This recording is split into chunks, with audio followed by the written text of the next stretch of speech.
sur le balcon. Elle buvait du vin toute seule et regardait les objets d'une boîte. Il se trouve que c'était l'anniversaire de leur enfant disparu. Elle m'a montré les photos d'une fille d'environ 2 ans. Et sur cette photo-là, la fille portait un bracelet avec un pendentif fleur.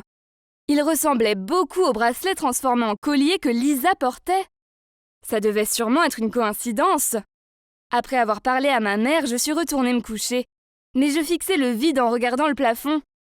Plus j'y pensais, plus les coïncidences faisaient sens. Oh mon Dieu! Est-ce que Lisa pouvait vraiment être la fille disparue de mes parents? Sur une photo que ma mère m'a montrée, j'ai aussi remarqué que leur fille avait une tache de naissance en forme de diamant sur le haut du bras droit. Je n'ai pas pu dormir cette nuit. Il fallait que je vérifie si Lisa avait une tache de naissance ou non avant d'en parler à mes parents adoptifs. Malheureusement, il a plu des cordes le lendemain et il faisait très froid. Donc Lisa était emmitouflée. Il fallait que je trouve un moyen de voir si elle avait une tache de naissance ou pas. Je n'ai pas arrêté de la suivre toute la journée. Je touchais son pull lui disant que je l'adorais. Puis je lui ai demandé si je pouvais l'essayer car je voudrais m'acheter le même. Elle a hésité car il faisait très froid. Mais j'ai insisté jusqu'à ce qu'elle accepte. Alors on est allé aux toilettes. Pendant qu'elle se changeait, j'ai dû monter sur la cuvette des toilettes d'à côté pour l'observer. Et devinez quoi? Lisa avait exactement la même tache de naissance, en forme de diamant sur le haut du bras droit. Que devrais-je faire maintenant? Je mène une vie parfaite avec mes parents adoptifs. Et pour une fois, je ne finis pas deuxième derrière Lisa. Si je leur dis, peut-être qu'ils ne voudront plus de moi. Je ne peux pas risquer un rejet en faveur de la parfaite Lisa une fois encore.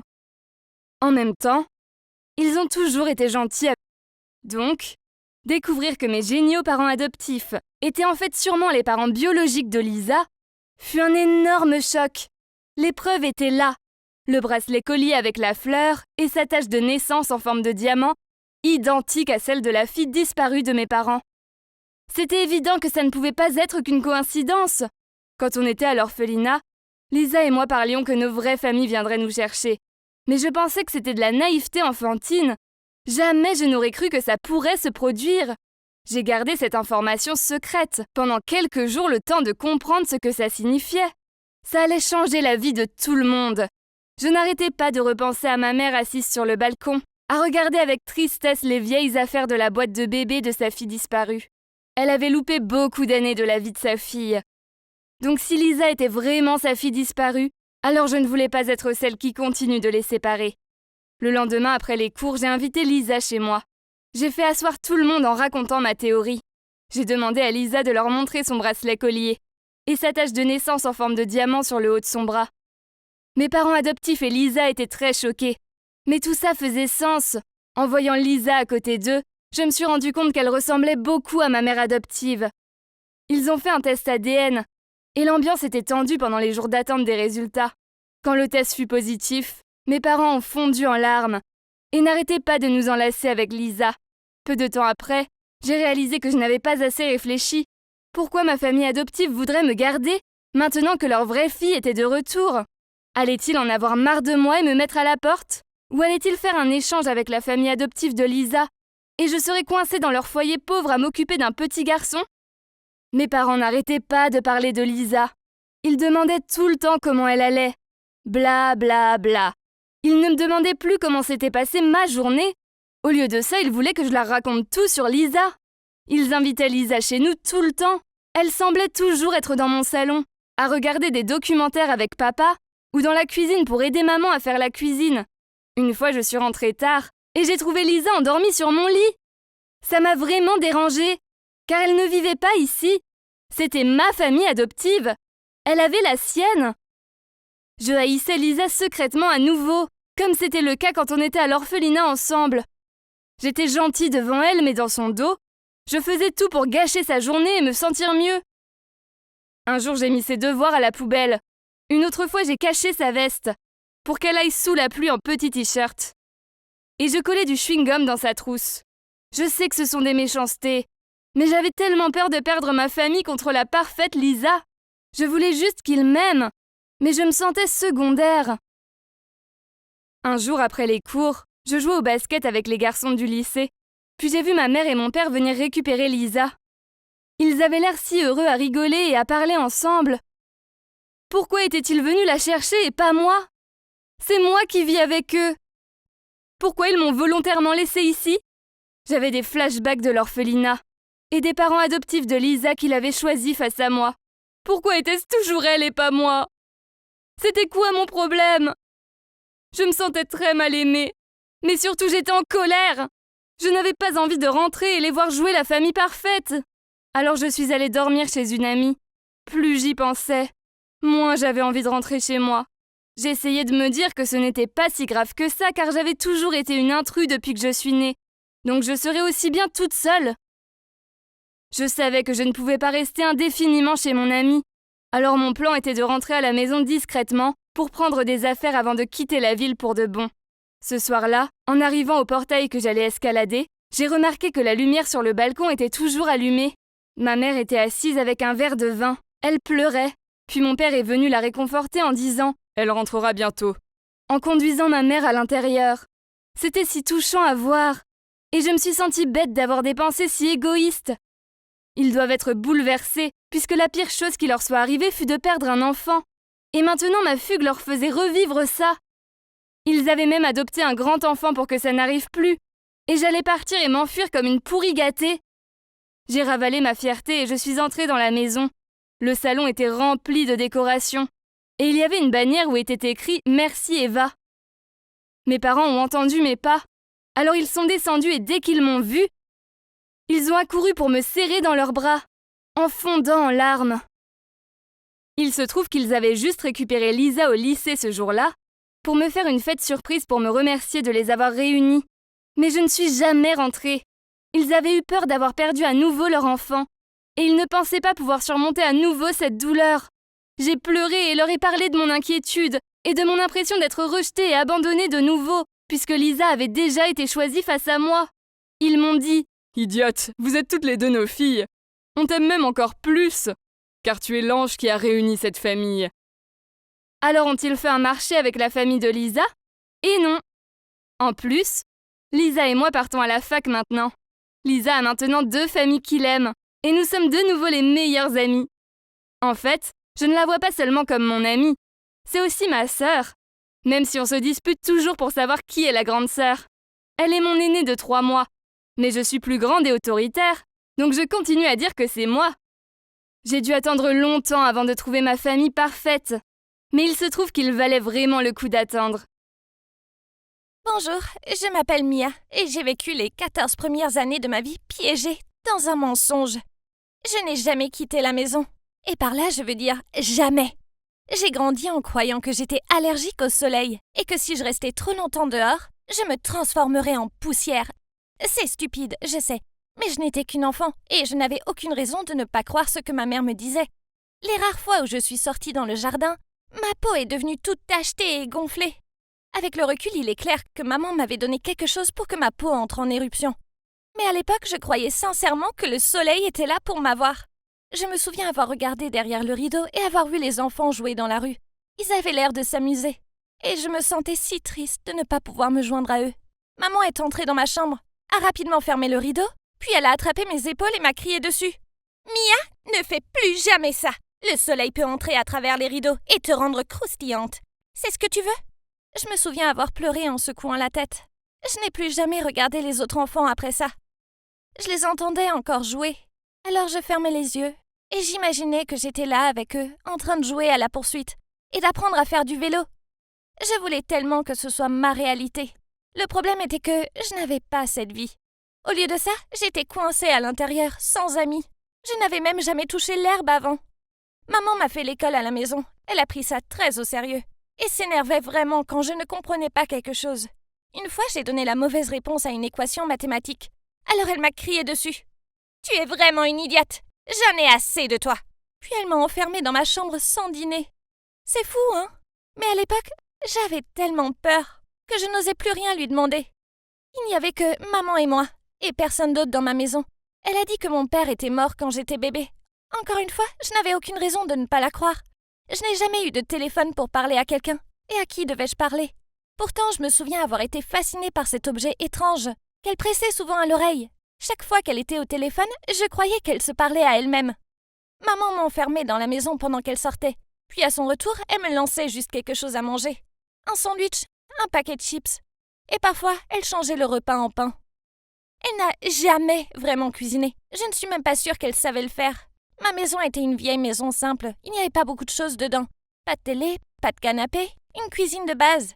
Je veux dire, ça ressemblait à une maison abandonnée. Mais je pensais que c'était normal, parce que je n'avais jamais vu d'autres maisons. Ma chambre était petite, froide et sombre. Je n'avais qu'un matelas dur et quelques vieux oreillers qui me démangeaient. Je n'avais même pas de couverture de lit. J'avais l'habitude de me bercer pour dormir chaque nuit. Et je rêvais d'être dehors à jouer avec les autres enfants. Puis les choses ont empiré quand j'ai eu 10 ans. Maman est entrée dans ma chambre, m'a donné de la nourriture et une pile de livres. Et m'a dit que je devais rester dans ma chambre à partir de maintenant. Pour qu'elle sache que j'étais en sécurité. J'ai supporté ça pendant 4 ans. C'était horrible. Elle me jetait mes repas et me donnait de nouveaux livres une fois par semaine. J'avais tellement faim et je me sentais tout le temps seule. Puis un jour, le soir venu, elle ne m'avait toujours pas nourrie. Mes douleurs de faim ont pris le dessus. Alors j'ai essayé la porte. Et à ma grande surprise, elle n'était pas fermée. Je me suis donc faufilée en bas. C'est alors que j'ai vu maman faire les 100 pas dans la pièce, son téléphone à la main. Elle a dit « Ouais, je sais ça, Tom. Elle a enfin l'âge. Alors, quand vas-tu venir la chercher ?» Puis elle a dit « Demain à 10h. Je vais compter l'argent. » Je ne savais pas ce qui se passait, mais je savais que quelque chose n'allait pas. Puis j'ai entendu maman dire « Bon, je suppose que je ferais mieux d'aller la nourrir alors. » J'ai vite fait de monter à l'étage et de m'allonger sur mon matelas. Maman est apparue et m'a passé un sandwich et de l'eau. Elle s'est assise à côté de moi, ce qui était étrange, car elle ne le faisait presque jamais. Et elle m'a souri en disant « Il faut que tu te nettoies. » Et je t'ai acheté une nouvelle robe à porter. « Pourquoi, maman ?» lui ai-je demandé. Son sourire s'est transformé en un air maussade, et elle a donné un coup de pied à mon matelas. « Pourquoi faut-il toujours que tu sois si insolente ?» Je ne voulais pas la contrarier davantage, alors je ne lui ai rien demandé d'autre. Le lendemain, maman m'a fait mettre la nouvelle robe, et m'a fait sortir de ma chambre. Puis on a frappé à la porte. Et maman a fait entrer cet homme étrange. Je n'avais jamais eu d'interaction avec quelqu'un d'autre que ma mère.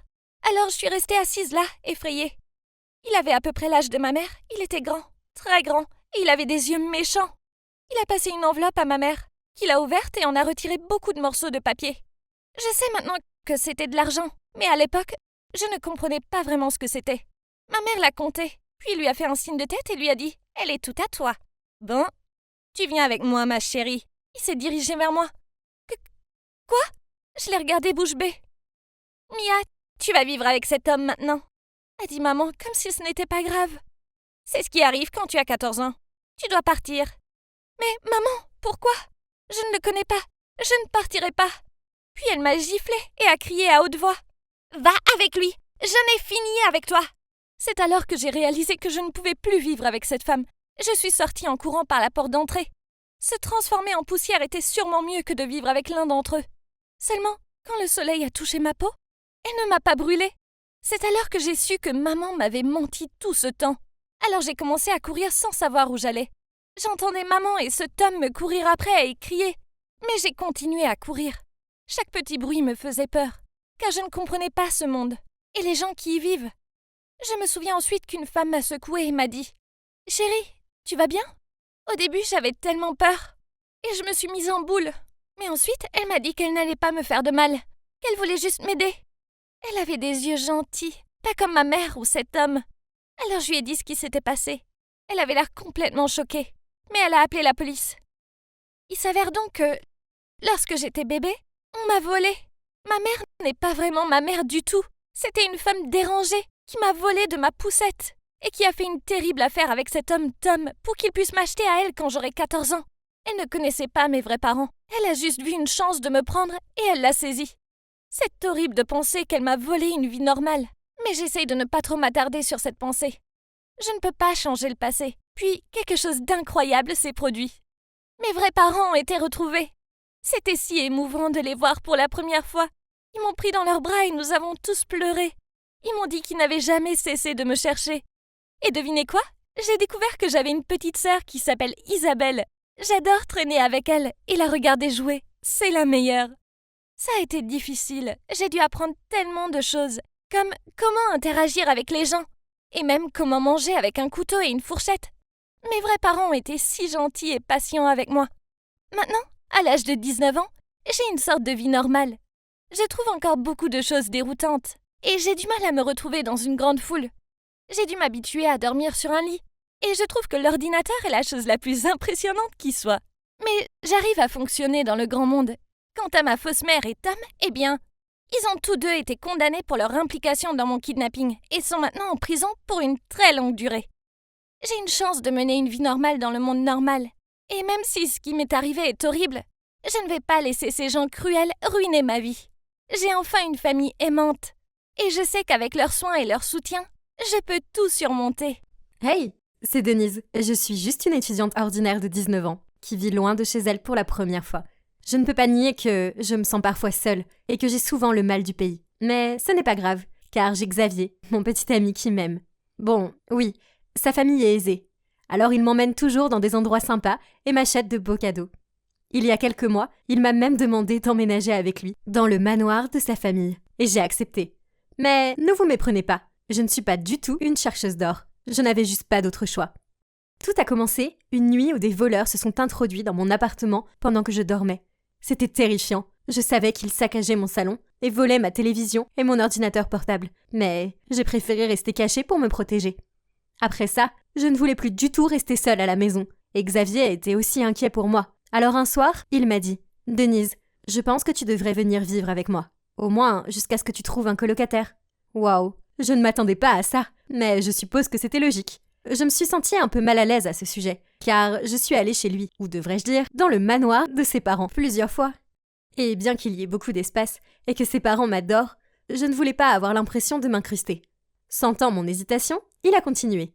J'ai expliqué la situation à mes parents, et ils sont d'accord avec ça. Je lui ai souri, et j'ai répondu « Bon, d'accord, mais ce ne sera que temporaire. » Avant d'emménager avec Xavier et sa famille, je me sentais très anxieuse. Je ne savais pas si je serais capable de m'adapter à leur style de vie, et je ne voulais pas contrarier ses parents. Je me suis beaucoup inquiétée, mais pas une seule fois je n'ai pensé que mon problème serait la bonne. Oui, vous avez bien entendu. Premier jour au manoir, une femme joyeuse a immédiatement couru vers moi et m'a saluée. Madame Richard me l'a présentée. C'est notre bonne, Sarah. Elle est avec nous depuis des années. Donc si tu as un souci, demande-lui. Nous sommes tous une famille ici. Mets-toi à l'aise. Puis, Sarah a rapidement attrapé ma veste et m'a souri. Mademoiselle, laissez-moi vous aider avec ça. Je vais vous montrer la chambre. C'était tellement étrange que quelqu'un d'autre fasse des choses pour moi comme ça. Je pouvais juste lui sourire en retour et la suivre à l'étage. Je me suis sentie si bien accueillie ici. Et cette bonne était tellement gentille. Peut-être pourrions-nous être amis? Mais soudain, un bruit sourd a coupé mes pensées. C'était Sarah. Elle avait jeté ma valise sur le sol. Puis avait dit « Mais qu'est-ce que tu as là-dedans? Porte-la toi-même. Ta chambre est au bout du couloir à gauche. » Puis, elle est partie. Qu'est-ce que c'était? Ai-je fait une bêtise? J'ai rapidement ramassé mes affaires, confuse. Je ne voulais pas me faire des nids ici. Surtout pas le premier jour. Donc, après avoir déballé mes affaires, je suis descendue à la cuisine pour l'aider à préparer le dîner. Elle était toujours aussi grincheuse à mon égard et m'a dit de dégager car je ne ferais que la gêner. J'ai persisté car je voulais vraiment me défaire des préjugés qu'elle avait à mon égard. Finalement, elle a cédé et a dit « Bien, tu veux aider? Va couper tous ces oignons en dés. » Oui, bien sûr, mais tout cela, lui ai-je demandé en regardant fixement le panier plein d'oignons. « Tu vas m'aider ou pas ?» dit-elle sèchement. J'ai répondu « D'accord, ne t'inquiète pas, je vais le faire. » J'ai essayé d'entamer une conversation avec elle, mais elle s'est contentée de lever les yeux au ciel. Pendant ce temps, les oignons me faisaient souffrir, mes yeux brûlaient et mes larmes coulaient. Aïe! Quand j'ai enfin terminé, elle a regardé mes yeux gonflés et m'a dit « Si tu es si contrariée de vivre ici, tu n'as qu'à partir. »« Ce sont les oignons, » lui ai-je dit. Elle a souri en me les enlevant, puis s'est dirigée vers la poubelle et les a jetés en disant « Tu as mis trop de temps. Je n'en avais plus besoin. » Quoi? Mon visage s'est assombri, mais j'étais bien trop épuisée pour me quereller avec elle de toute façon. C'est alors que Xavier et ses parents sont descendus pour le dîner. Sarah a rapidement dressé la table et m'a appelée avec un grand sourire en me tirant une chaise. « Mademoiselle Campbell, veuillez vous asseoir, le dîner est prêt. » Était-elle sérieuse? Je n'arrivais pas à suivre son changement constant de personnalité. Après le dîner, j'ai approché Sarah pendant qu'elle faisait la vaisselle. « Écoute, je suis désolée, mais est-ce que j'ai fait quelque chose qui t'a contrariée? »« Oui, tu l'as fait. Tu te promènes comme si tu étais la maîtresse des lieux, mais tu n'es rien d'autre qu'un parasite, et je ne te laisserai pas t'introduire dans ma maison. » Avant que je n'ai eu le temps de comprendre ces mots, elle a attrapé une assiette en marbre d'apparence coûteuse et m'a souri en la faisant tomber sur le sol. Puis, avec un morceau de l'assiette brisée, elle s'est rapidement tranché la main et a crié à haute voix. « Mademoiselle, je suis vraiment désolée de vous vexer, mais vous n'auriez pas dû casser ça, c'est l'assiette préférée de Monsieur Richard. » En entendant le bruit du fracas, tout le monde s'est rapidement rassemblé dans la cuisine. et m'a fixée pour obtenir des réponses. J'ai immédiatement expliqué « Non, ce n'est pas comme ça !» Mais Madame Richard a dit « C'est bon, aidons d'abord Sarah !» Puis elle l'a conduite à la trousse de secours. J'ai attrapé le bras de Xavier. « Bébé, je n'ai vraiment pas fait ça !» Il m'a rassurée avec un sourire. « Denise, ne t'inquiète pas pour ça. Tu ne comprends pas, Sarah l'a fait exprès et m'en a voulu. » Il a ri, comme s'il venait d'entendre quelque chose de ridicule, puis a dit « Pas du tout, je parie que c'était juste une sorte de malentendu. Sarah est vraiment gentille. Ne t'inquiète pas, vous allez devenir proches en un rien de temps. Maintenant, laisse-moi nettoyer ce désordre. Va te détendre. » Je me suis sentie frustrée et fatiguée, mais je suis retournée à contre-cœur dans ma chambre. Cette fille était vraiment sur mon dos. Mais pour quelle raison? Au cours des semaines suivantes, sa vendetta contre moi a continué. Elle a lavé mes vêtements blancs avec des vêtements de couleur. Puis, elle a intentionnellement jeté mes affaires et a fait croire qu'elle les avait prises pour des déchets en nettoyant ma chambre. Elle a mis des flocons de piment très forts dans ma nourriture. Puis, s'est précipitée avec un verre d'eau quand j'ai commencé à m'étouffer. Et ainsi de suite. Pire encore, Xavier et ses parents ne voulaient pas entendre un seul mot négatif à son égard. Ils étaient complètement inconscients de sa folie. Je ne comprenais pas pourquoi elle me détestait autant. Était-elle jalouse de moi? Ou quelque chose du genre? Oh, d'accord. Si elle voulait jouer avec moi, alors c'est parti. J'ai donc décidé de l'espionner pour la prendre en flagrant délit et montrer à tous sa vraie nature. Ma chance de la démasquer est finalement arrivée. Je passais devant sa chambre et je l'ai vue tenir une montre. Je l'ai reconnue. C'était celle de Monsieur Richard. Elle avait l'air louche en la mettant dans son tiroir et en la cachant sous ses vêtements. Ha ha! Je l'ai eue. J'ai rapidement couru dans le jardin pour trouver Madame Richard et j'ai réussi à la persuader de m'accompagner dans la chambre de Sarah. Sarah est restée là, l'air innocente, pendant que Madame Richard vérifiait son tiroir. Mais la montre n'y était pas. Et à la place, nous l'avons trouvée intacte sur le meuble lavabo de la chambre principale. Hein? À ce moment-là, Sarah a soudainement éclaté en sanglots. « Madame, je ne vous volerai jamais, vous le savez. J'ai fait tout ce que j'ai pu pour satisfaire Mademoiselle Campbell, mais elle veut me pourrir la vie. Oh mon Dieu, ces larmes de crocodile! N'avait-elle pas honte? » J'ai essayé de m'expliquer à Madame Richard, mais elle a levé la main et m'a dit qu'elle ne voulait rien entendre. Je voulais me racheter, alors le lendemain matin, j'ai préparé le smoothie et le petit déjeuner préféré de Madame Richard pour elle. J'ai tout disposé joliment sur la table à manger. Puis, je suis montée la chercher, en souriant à Sarah en passant. Madame Richard semblait heureuse de ce geste, mais 1 heure plus tard, elle m'a dit qu'elle ne se sentait pas bien. Elle se tenait l'estomac en me regardant fixement et m'a accusée d'avoir empoisonné sa nourriture. Quoi? Quelle frustration! Et Xavier n'était même pas à la maison pour que je puisse lui parler. Alors, je suis allée à la cuisine pour vérifier la date de péremption de tout ce que j'avais utilisé. Mais je vous jure, tout était frais. J'ai même fouillé dans la poubelle pour vérifier la brique de lait utilisée. C'est là que j'ai vu des graines de sésame. C'est étrange, car je savais que Madame Richard était allergique à ces graines, donc nous n'en avions jamais à la maison. C'était forcément Sarah. Elle a dû les mettre dans le petit déjeuner pendant que je n'étais pas dans la pièce. Plus tard dans la journée, Madame Richard se sentait mieux. Je suis allée la voir et je lui ai dit que je partais, à une condition. Puis, je l'ai persuadée de venir dans ma chambre et de se cacher dans mon armoire. À ce stade, je pense qu'elle était prête à faire n'importe quoi, juste pour me faire sortir de chez elle. Puis, j'ai appelé Sarah pour m'aider à emballer mes affaires. Elle est entrée dans ma chambre avec un sourire arrogant et a renversé le carton contenant mes affaires. Puis elle a dit « J'allais finir par gagner !» J'ai répondu « Bien, tu as gagné. Mais avant de partir, je veux te demander quelque chose. Tu as mis des graines de sésame dans le petit déjeuner que j'ai préparé pour Madame Richard, n'est-ce pas ?»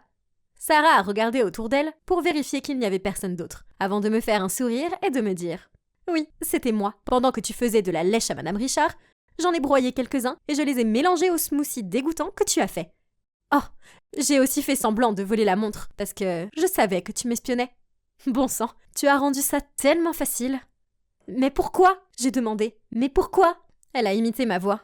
« Parce que c'est ma famille. Je vis ici depuis des années. Tu ne peux pas te montrer toute jolie et insouciante et attendre de tout avoir et me pousser hors de ma propre maison. Je n'ai jamais voulu te mettre dehors. Je voulais juste être ton amie. Oui, c'est ça. C'est ma mine d'or, pas la tienne.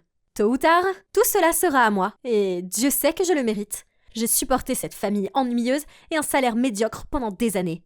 Monsieur Richard a toujours rêvé d'avoir une fille. Mais non, il est coincé avec son imbécile de fils. Ce n'est qu'une question de temps avant qu'il ne se rende compte que je peux être la fille dont il rêvait. Ou maintenant que tu ne seras plus là, ce sera facile pour moi de piéger Lucas en ayant son bébé.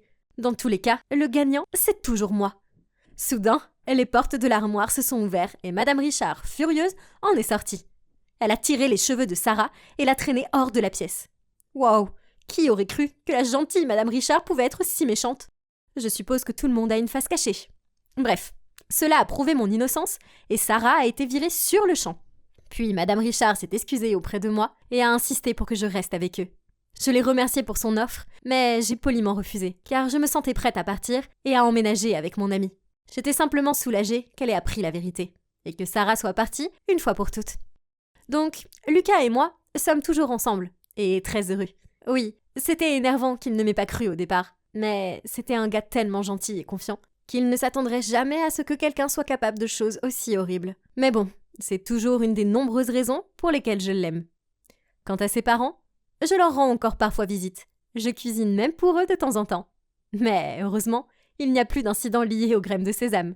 Et il n'y a plus de bonnes folles à affronter. Je m'appelle Faith, j'ai 16 ans. Et ça a toujours été juste moi et ma mère. Je sais pas grand-chose sur mon père, en fait, je l'ai jamais rencontré. Tout ce que je sais, c'est que ma mère l'aimait vraiment. Quand elle lui a dit qu'elle était enceinte de moi, il a avoué qu'il était marié. Puis il nous a abandonnés tous les deux. Maman a déménagé en banlieue et m'a élevée seule. J'adore danser, mais ma mère ne pouvait pas me payer des cours de danse. Alors, je me suis formée en regardant des vidéos en ligne. Maman adorait me regarder danser. Voir son regard si fier m'a rendue fière moi aussi. Puis, quelque chose de terrible est arrivé. Quand je suis arrivée au lycée, ma mère a eu un accident de voiture et elle est décédée. Alors, je suis allée vivre avec la sœur de ma mère, tante Carla.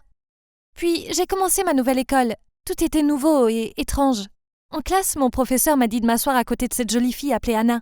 Je lui ai souri, mais elle s'est contentée de rire et de se moquer de mon sac à dos. Pendant le reste de la journée, Anna m'a fait des commentaires sarcastiques et tous ses amis m'ont regardée et ont ri. Je me suis sentie si seule. C'était horrible. Ce soir-là, j'ai essayé de me libérer de ma frustration par la danse. Ma tante est entrée et m'a vue tourner dans le salon. Elle semblait impressionnée et m'a dit qu'elle m'inscrirait au centre de danse de la ville. J'étais tellement contente, car cela signifiait que j'allais enfin avoir des leçons professionnelles.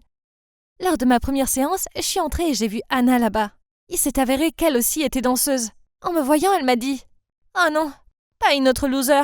Toutes les autres filles ont ri, mais j'ai fait de mon mieux pour l'ignorer, car j'étais là pour apprendre. J'ai remarqué que toutes les autres filles de l'école se réunissaient autour d'Anna et exécutaient ses moindres mots. Je n'étais pas sûre de savoir pourquoi. Avait-elle peur d'elle? Si une fille osait la remettre en question, elle disait des choses méchantes à son sujet. Une fois, je l'ai vue jeter le téléphone d'une fille dans la brousse, parce qu'elle a hésité quand Anna lui a demandé quelque chose. Ma vie à l'école s'est améliorée lorsque je me suis liée d'amitié avec cette fille, Mélanie. Un week-end, une des amies de Mélanie organisait une fête, alors elle m'a invitée aussi. Anna était également à la fête. Et elle n'a pas tardé à annoncer un battle de danse. Tout le monde a reculé, créant ainsi deux côtés et une piste au milieu. Puis la musique a commencé. Anna a commencé à danser en premier. Et quand ce fut le tour de l'autre côté, tout le monde s'est regardé. Et soudain, Mélanie m'a poussée dans la piste. Au début, je suis restée là, confuse. Mais après avoir été acclamée par tous ceux qui étaient de mon côté, j'ai dansé. Tout le monde a applaudi et Anna est partie en trombe. Après, des jeunes que je ne connaissais pas ont commencé à me parler. Je ne me sentais plus aussi nulle. Et c'était grâce à Mélanie et à mon amour de la danse. Je suppose qu'Anna a vu que je lui volais la vedette. Et elle n'a pas aimé ça du tout. Alors, elle a commencé à me jouer de mauvais tours. Un jour, pendant un cours de basket, Anna et certaines de ses amies m'ont lancé un ballon en sortant des toilettes. Heureusement, Pierre, un mec vraiment mignon, a sauté et a attrapé la balle. Puis il m'a demandé si j'allais bien. J'ai regardé Anna. Elle était tellement en colère. Je me suis dit qu'elle avait probablement le béguin pour Pierre, comme la plupart des filles. Une fois l'école terminée, je suis allée sur le parking et j'ai trouvé mes 2 pneus de vélo crevés. J'ai commencé à paniquer, car je ne savais pas quoi faire. Puis Anna et ses amis sont passés devant. Elle avait le plus grand sourire. C'est alors que Pierre est venu à la rescousse. Il m'a ramené chez moi sur sa moto et a même proposé de venir me chercher le lendemain. Après ça, Pierre et moi avons commencé à traîner ensemble. Le problème, c'est que plus je passais de temps avec lui, plus Anna devenait mauvaise. Elle a collé un chewing-gum sur ma chaise, ce qui a abîmé ma jupe, et m'a obligée à me promener avec mon pull noué autour de la taille toute la journée, alors qu'il faisait sacrément froid.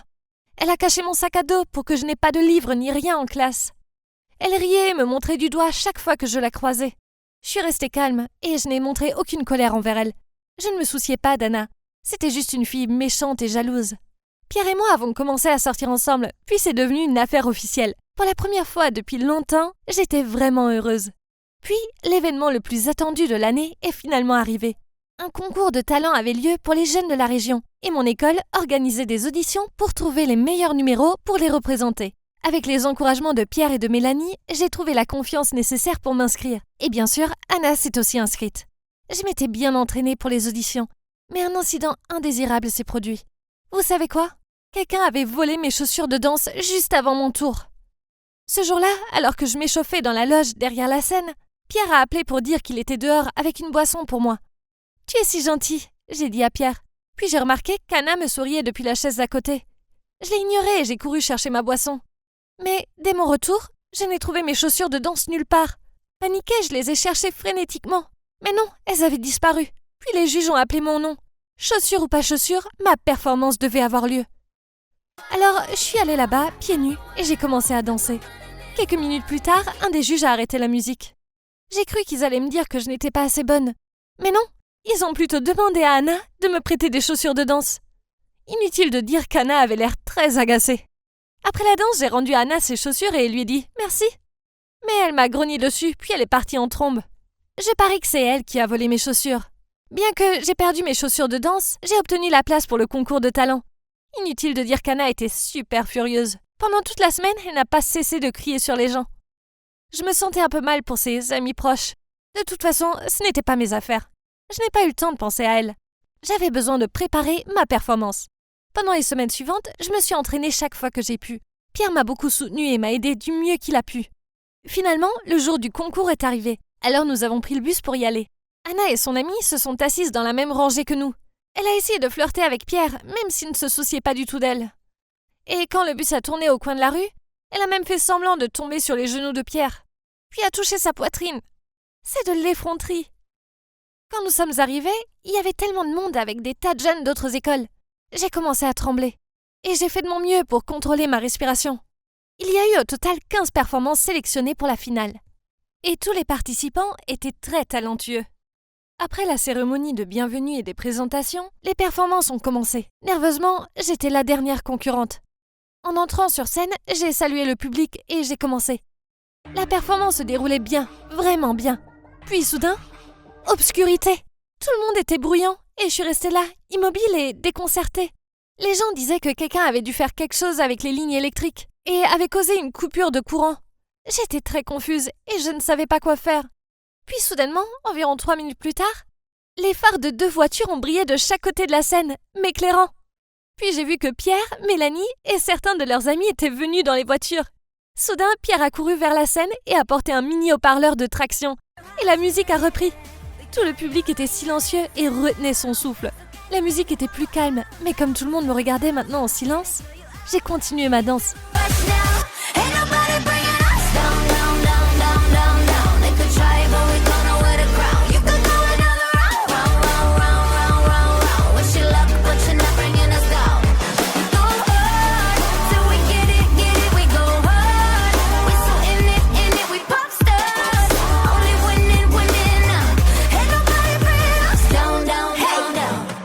J'ai terminé ma performance sous les applaudissements et les acclamations. Et c'est alors que la lumière est revenue. Tout était simplement génial. J'ai été très touchée à ce moment-là. Je suppose que j'ai impressionné les juges car, devinez quoi? J'ai gagné la première place. Juste après la cérémonie de remise des prix, je suis allée embrasser Pierre et Mélanie. J'avais le meilleur petit ami et les meilleurs amis du monde. Et j'étais tellement reconnaissante. Après cela, je suis entrée dans la loge et j'ai trouvé Anna en train de pleurer. Je lui ai demandé si elle allait bien. Mais ça faisait que la faire pleurer encore plus. Elle pleurait, m'a poussée et a dit « Pourquoi est-ce toujours toi? Pourquoi es-tu si chanceuse? Pourquoi tous les gens t'aiment toi, pas moi ?» Je lui ai répondu « Anna, désolée, je ne t'ai rien fait. J'ai juste laissé les choses se dérouler naturellement. Dis-moi ce qui t'est arrivé. » Puis elle m'a regardée en larmes et m'a dit « C'est moi, j'ai coupé le courant. Je voulais gâcher ta performance, mais je l'ai juste rendue encore plus incroyable. » Je lui ai demandé « Pourquoi as-tu fait cela ?» Et elle a dit « Parce que depuis que tu es arrivée, je me sens comme une moins que rien. Tu es meilleure danseuse que moi, et Pierre t'aime toi, pas moi. » Je sais que beaucoup de gens lui en auraient voulu, mais je me suis sentie désolée pour elle. Alors je me suis assise à côté d'elle, je l'ai prise dans mes bras et je lui ai dit « Tu es une danseuse incroyable. J'aimerais pouvoir faire le twist and punch comme toi. Ouais, je suis plutôt douée pour ça, non ?» Et au bout d'un moment, elle a réussi à sourire. Je suis vraiment désolée pour tout. Maintenant, Anna et moi sommes amies. Nous pratiquons souvent des chorégraphies ensemble et à la fin du trimestre, nous avons même fait des spectacles ensemble. Les gars, l'adversité est la mère de la sagesse. Nous ne devons jamais être pessimistes face à des situations difficiles. Faisons de notre mieux pour les surmonter. Les résultats ne vous décevront pas. Salut, je m'appelle Quentin et quelque chose de vraiment effrayant m'est arrivé, alors je vais vous le raconter. Mais je dois vous prévenir, ça fait un peu flipper. Alors c'est possible que ça vous fasse tellement peur que vous dormiez la lumière allumée. C'est aussi possible que vous ne me croyez pas. Et c'est à vous de voir, mais merci de vous rappeler que ce fut vrai pour moi. Je crois en ces choses depuis toujours. En fait, je suis obsédé par la vie après la mort depuis que je suis petit. Avant, j'avais des rêves ouverts où des inconnus venaient et essayaient d'entrer en contact avec moi. C'était souvent si ambigu que je voyais à peine leur visage, et tout ce dont je me souvenais au réveil était une ombre ou une forme indistincte faisant des gestes étranges, comme un message. Quand j'en ai parlé à mes parents, ma mère m'a dit que c'était des bêtises, mais ma grand-mère m'a assuré que ça pouvait être des esprits qui essayaient de me dire quelque chose. Elle m'a dit de ne pas m'inquiéter car la plupart des esprits étaient bienveillants. Parfois, ces esprits me disaient des choses. Une fois, il y en a eu un avec un chien, puis un mois plus tard, mon père est rentré à la maison avec un chiot. Puis, une autre fois, j'ai rêvé que ma grand-mère décédait. Je n'ai pas osé raconter ce rêve, j'avais trop peur qu'il devienne réel. Et, vous l'avez deviné, quelques mois plus tard, elle décédait.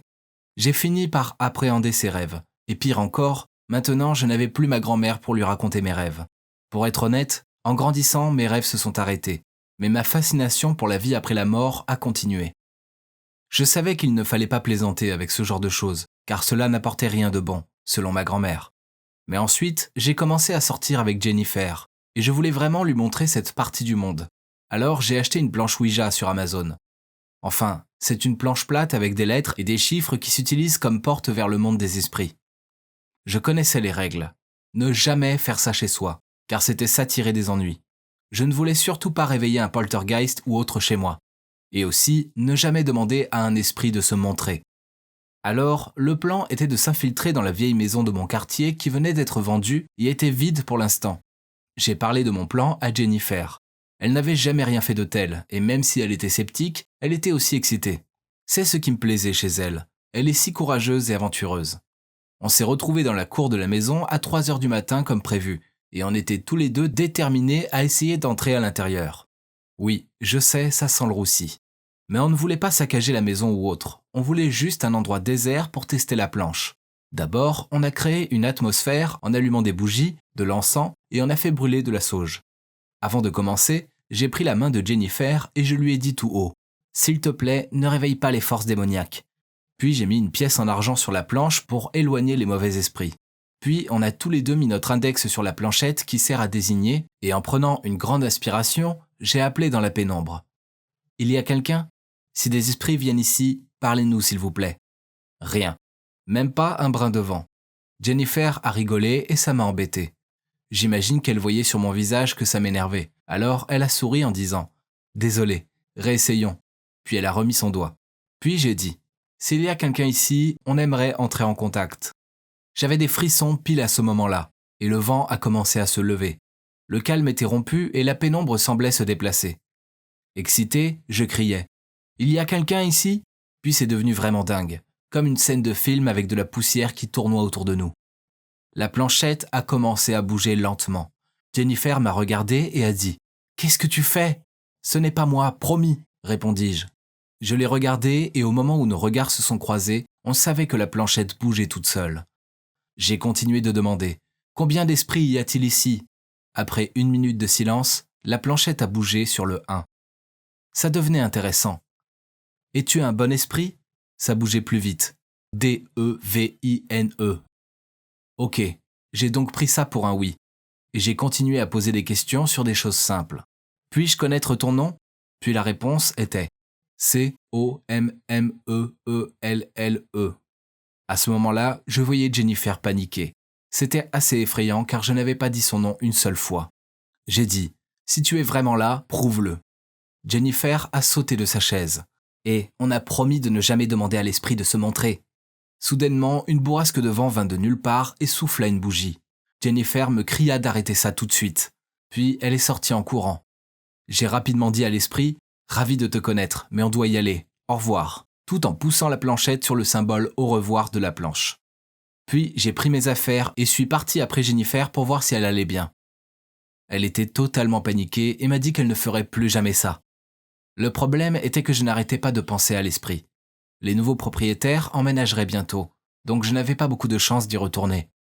Alors, une semaine plus tard, de nouveau à 3 heures du matin, j'ai convaincu mes amis casse-cou Alban et Michel de m'y retrouver. J'ai mis la planchette et on a commencé. J'ai posé quelques questions et au début rien ne se passait. Puis, après un moment, la planche n'arrêtait pas de pointer vers des lettres qui ne faisaient pas sens. Je pensais en fait qu'ils me faisaient une blague. Ils en ont vite eu marre et pensaient que c'était juste mon imagination.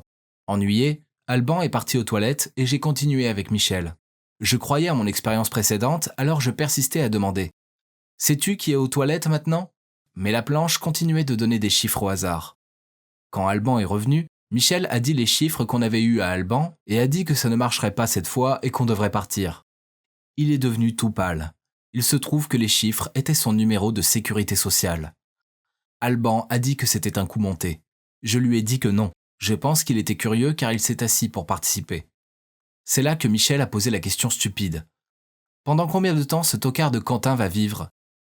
Je lui ai lancé un regard méchant en disant « Je t'ai dit de ne pas dire n'importe quoi ». Puis la planchette a commencé à bouger, en s'arrêtant sur le chiffre 1, puis 0. 10 ans. Il ne me reste que 10 ans. C'était horrible. J'étais trop jeune pour mourir dans 10 ans. Mais non, la planchette continuait de bouger, et je fus horrifié quand elle s'est déplacée sur les lettres J-O-U-R-S. « Arrêtez les gars, c'est pas drôle », criai-je. Ils me regardaient à la fois choqués et effrayés. Ok, j'étais quasiment sûr qu'ils ne l'avaient pas déplacé. Ils m'ont supplié d'arrêter le jeu et de rentrer, en me disant de ne plus jamais rejouer à ce jeu. Facile à dire. Ce n'est pas à eux qu'on a dit qu'ils allaient mourir dans 10 jours. Je n'arrêtais pas de penser à ce qu'il s'était passé. C'était horrible, et j'étais tellement stressé que j'ai mis des heures à m'endormir. Puis j'ai fini par m'endormir et j'ai fait un rêve ouvert. J'ai rêvé de l'esprit d'une fille qui m'accompagnait à l'école quand soudainement elle me poussa sur la voie et une voiture approchait. Je me suis réveillé en sueur. 3 jours plus tard, je suis retourné dans la maison tout seul et j'ai posé une seule question. Combien de temps me reste-t-il à vivre ? Et elle a répondu 7 J-O-U-R-S. Donc ce n'était pas une réponse au hasard. L'esprit calculait mes jours restant sur Terre. 3 jours plus tard, je ne pouvais m'empêcher d'y retourner pour répéter toujours la même question. Et la réponse fut 4. Je ne pouvais pas attendre que la mort arrive. Il fallait que je fasse quelque chose. Alors j'en ai parlé à mes parents, mais ils ne me croyaient pas. Ils m'ont même grondé d'avoir fait des jeux bizarres en pleine nuit. Le jour où j'étais censé mourir, ils ont vu l'état dans lequel j'étais. Je n'arrêtais pas de trembler et je refusais de sortir du lit. Il était hors de question que je m'approche d'une route aujourd'hui.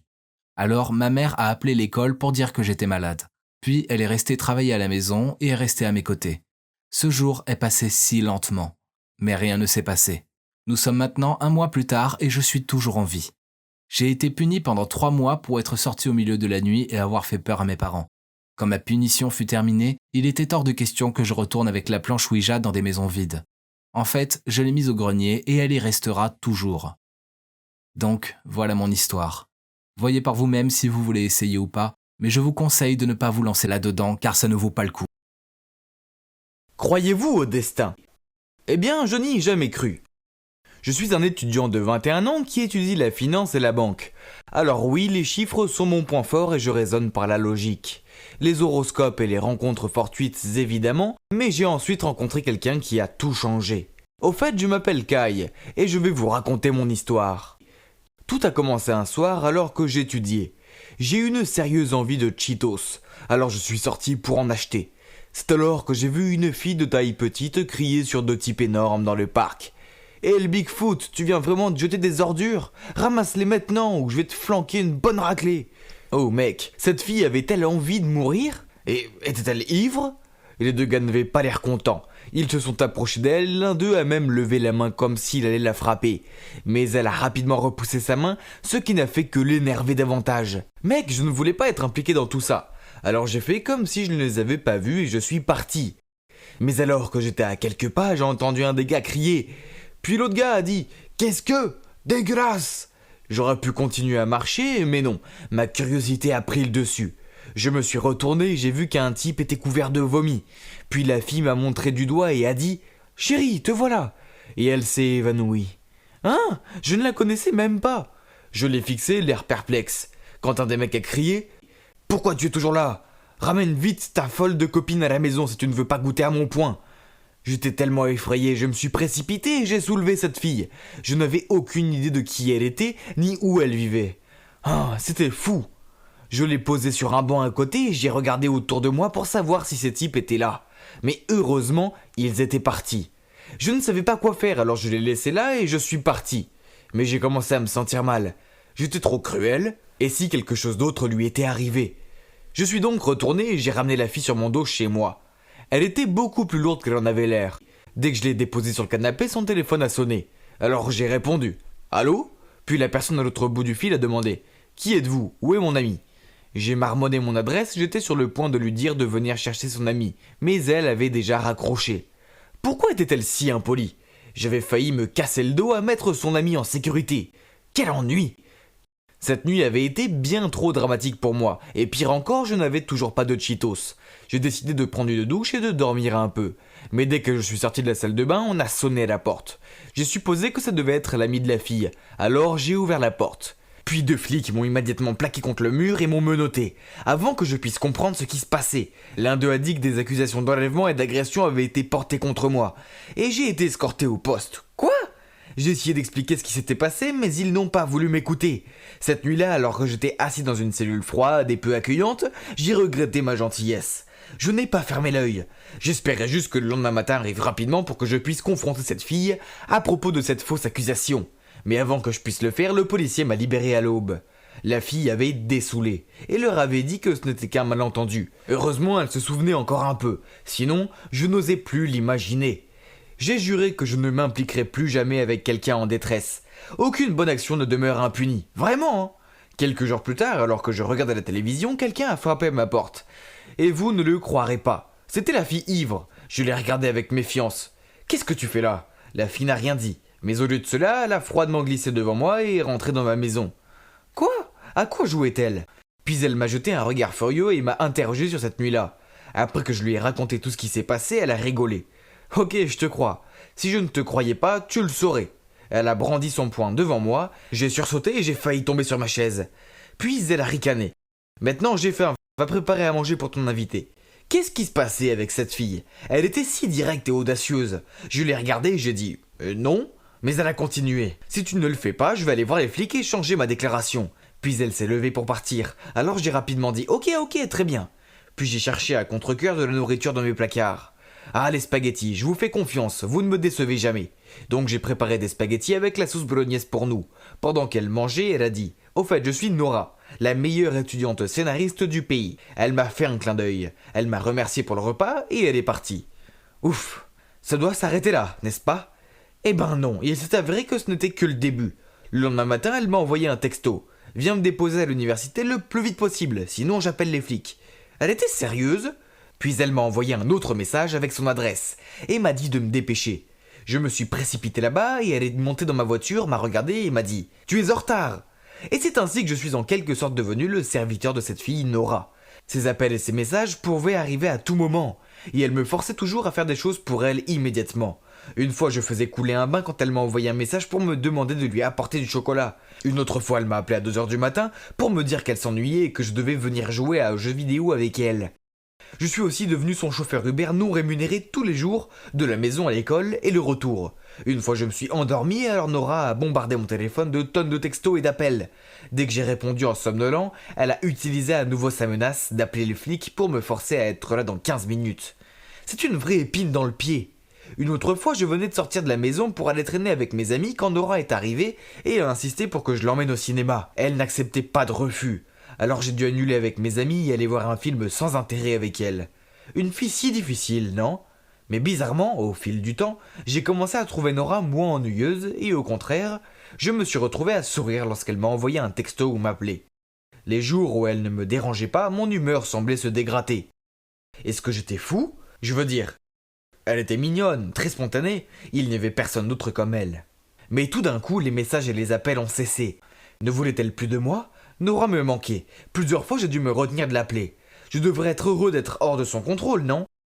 Puis un jour, mon téléphone a sonné. C'était Nora. Viens au Starbucks dans la rue Vincent. Dépêche-toi, tu as 5 minutes. Bon sang, encore ce ton autoritaire. Pourtant, je me suis immédiatement rendu à cette adresse. Quand je suis arrivé, j'ai vu Nora avec un gars et une fille. Je me suis dirigé vers eux et je me suis assis. Nora m'a pris le bras. « Chérie, pourquoi tu es si en retard ?» Je l'ai regardée avec surprise. Elle a souri et s'est tournée vers les deux autres. « Voici Kai, mon petit ami. »« Quoi ? J'ai mal compris. Est-ce qu'elle vient de dire que j'étais son petit ami ?» Puis elle a dit « Kai, voici mon ancien meilleur ami Kim et son petit ami Greg, qui est aussi mon ex. Embarrassant, non ? Mais j'étais maintenant, donc on peut tous être amis. » En lisant la situation, j'ai réalisé que je devais jouer le jeu. Donc j'ai caressé ses cheveux et j'ai dit « Oui mon poussin, tout ce que tu veux. » Ma réplique tendre a semblé fonctionner car elles ont toutes les deux eu l'air agacées et sont parties. Alors je me suis tourné pour regarder Nora et j'ai bégayé. « Tu viens de dire que je suis ton petit ami ?» Nora a dit froidement. « Oui, ça ne te dérange pas. Si ça ne te plaît pas, oublie ça. » Alors qu'elle était sur le point de partir, j'ai tiré sa main et dit « Mais oui, bien sûr, ça a l'air super. » C'est ainsi que nous sommes devenus un couple officiel. Nous avons eu quelques rencarts et elle était toujours aussi exigeante, même si je ne voulais pas qu'il en soit autrement. Puis une fois, après un mois de fréquentation, Nora m'a traîné jusqu'à un lac de cygnes dans un parc voisin. Elle m'a regardé pendant un long moment et a dit « Kai, je vais étudier à l'étranger pendant 1 an. Je pars demain. » Je l'ai regardée d'un air surpris et lui ai demandé pourquoi elle ne me l'avait pas dit plus tôt. Elle a continué. « Je ne voulais pas te rendre triste, je ne sais pas si tes sentiments sont assez développés. Alors écris tes sentiments pour moi et donne-les-moi demain. » Cette nuit-là, j'ai soigneusement écrit toutes mes pensées et tous mes sentiments pour elle. J'avais encore l'espoir que cette année d'amour à distance se termine rapidement. Le lendemain, je l'ai conduit à l'aéroport et lui ai remis ma lettre. À ma grande surprise, Nora m'a également donné une lettre et m'a répété que je ne pourrais la lire qu'à mon retour à la maison. Bien sûr, je lui ai obéi. Alors, je l'ai lue dès que j'ai passé ma porte. Et waouh, je ne m'attendais pas à ça. Dans cette lettre, Nora a avoué que pendant tout ce temps, elle m'utilisait juste pour se venger de son ex et a profité de moi pour l'oublier. La nuit de notre première rencontre, elle venait de découvrir pour lui et Kim. Mais maintenant, elle me regrettait la façon dont elle me traitait. À la fin de la lettre, elle a écrit « Si le destin veut que nous soyons ensemble, alors nous nous retrouverons un jour. » J'étais tellement choqué que je l'ai appelée pour lui dire qu'elle n'avait pas à se sentir coupable et que je lui pardonnais. J'ai continué à l'appeler, mais ça n'a pas marché. J'ai également demandé à ses amis, mais personne ne savait comment la joindre. Elle a disparu de tous les médias sociaux et, comme ça, elle a disparu de ma vie. Nora m'a tellement manqué que je me suis mis à espérer que le destin me réunisse avec elle un jour. Puis un jour, alors que je surfais sur YouTube, ce web drama intitulé « My Destiny is Yours » a attiré mon attention. Curieux, j'ai décidé de le regarder, et j'ai regardé les yeux grands ouverts. Mon histoire avec Nora se déroulait devant moi dans chaque épisode. C'est Nora qui l'a écrite, mais comment l'a-t-elle terminée ? Elle s'est arrêtée au moment où la fille est partie et a coupé tout contact avec le gars. Une annonce s'est affichée sur l'écran. Le dernier épisode sera diffusé à 21h ce soir. J'ai regardé anxieusement les secondes s'écouler. Dans le dernier épisode, les deux personnages se sont rencontrés à un lac de cygnes. J'ai eu comme une intuition, alors sans perdre une seconde, j'ai immédiatement couru vers le lac des cygnes dans le parc voisin. Mon cœur s'est emballé quand j'ai vu une fille se tenir là. C'était Nora. J'ai couru si vite que je l'ai prise dans mes bras. Elle m'a serré dans les siens en retour, puis a dit « J'avais un peu peur que tu ne vois pas le film. » Puis elle a souri. Mais ça n'a pas d'importance de toute façon. J'aurais pu simplement t'envoyer un texto. Viens au lac des cygnes maintenant. Et tu serais venu, non ? Puis nous avons tous les deux éclaté de rire et continué à nous serrer dans les bras. Eh bien vous voyez, le destin nous a réunis, Nora et moi. Ce rationnel sceptique croit maintenant beaucoup au destin. Et vous, avez-vous déjà trouvé votre destin ? Avez-vous déjà rencontré quelqu'un et su immédiatement qu'il était fait pour vous ? J'aurais aimé m'en rendre compte plus tôt, pour que mes années d'adolescence n'eurent pas autant de drames et de cœurs brisés. Mais on apprend avec l'expérience, non ? Mieux vaut tard que jamais. Au fait, je m'appelle Alizée et j'ai 24 ans. Tout a commencé il y a 14 ans, quand j'ai emménagé à New York et que je suis allée dans un nouveau collège. À l'époque, je pensais que partir de mon chez-moi en France pour venir à New York serait facile. Ma mère et moi étions super contentes et on pensait vraiment que nos vies changeraient. Et en effet, ce fut le cas, mais pas de la manière que je pensais. Lors du jour de la rentrée, ma mère insista pour me conduire à l'établissement. Quand on est arrivé, j'ai embrassé ma mère sur la joue et je lui ai fait au revoir de la main. Ma mère plaisantait en disant qu'elle s'occuperait de tous ceux qui oseraient mal se comporter avec moi. Et je me sentais un peu gênée, mais je pensais que c'était une plaisanterie. Mais en fait, non. Pendant le déjeuner, j'étais assise à une table, et soudainement une fille est apparue en disant « Tu joues à quoi en t'installant à notre table ?»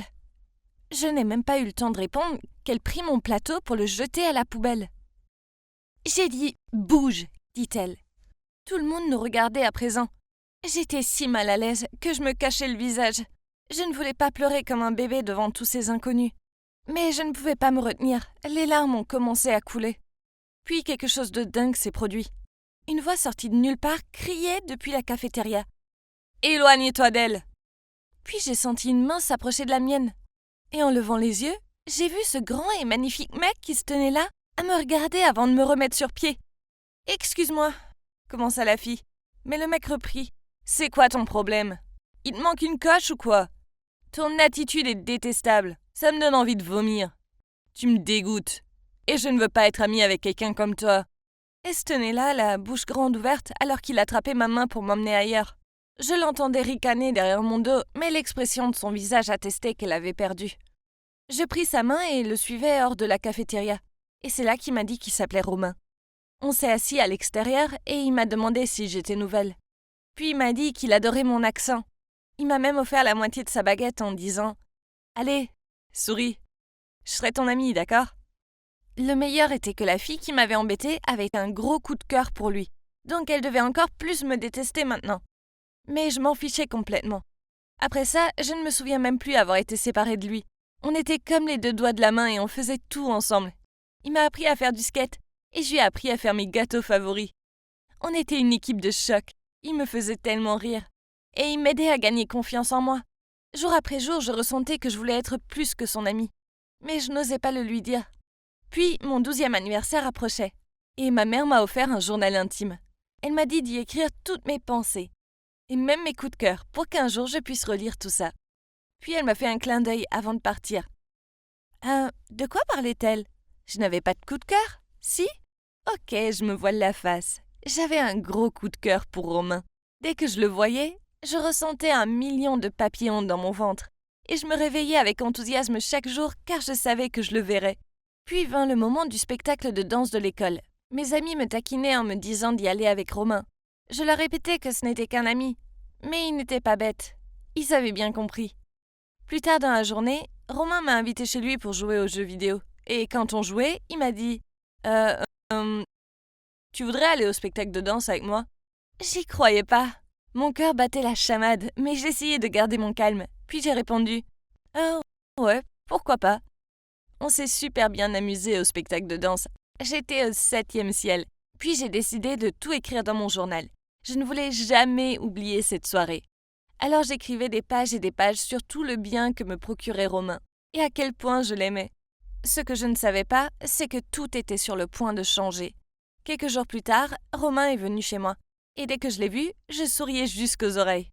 Mais très vite, ce sourire se dissipa quand Romain me dit qu'il avait quelque chose à me dire. J'ai une mauvaise nouvelle. Avec ma famille, on déménage à Londres le mois prochain. C'est une blague, non? Allez, arrête de plaisanter, dis-je en essayant de cacher l'inquiétude dans ma voix. Mais il ne parlait pas, et j'ai donc su qu'il ne plaisantait pas.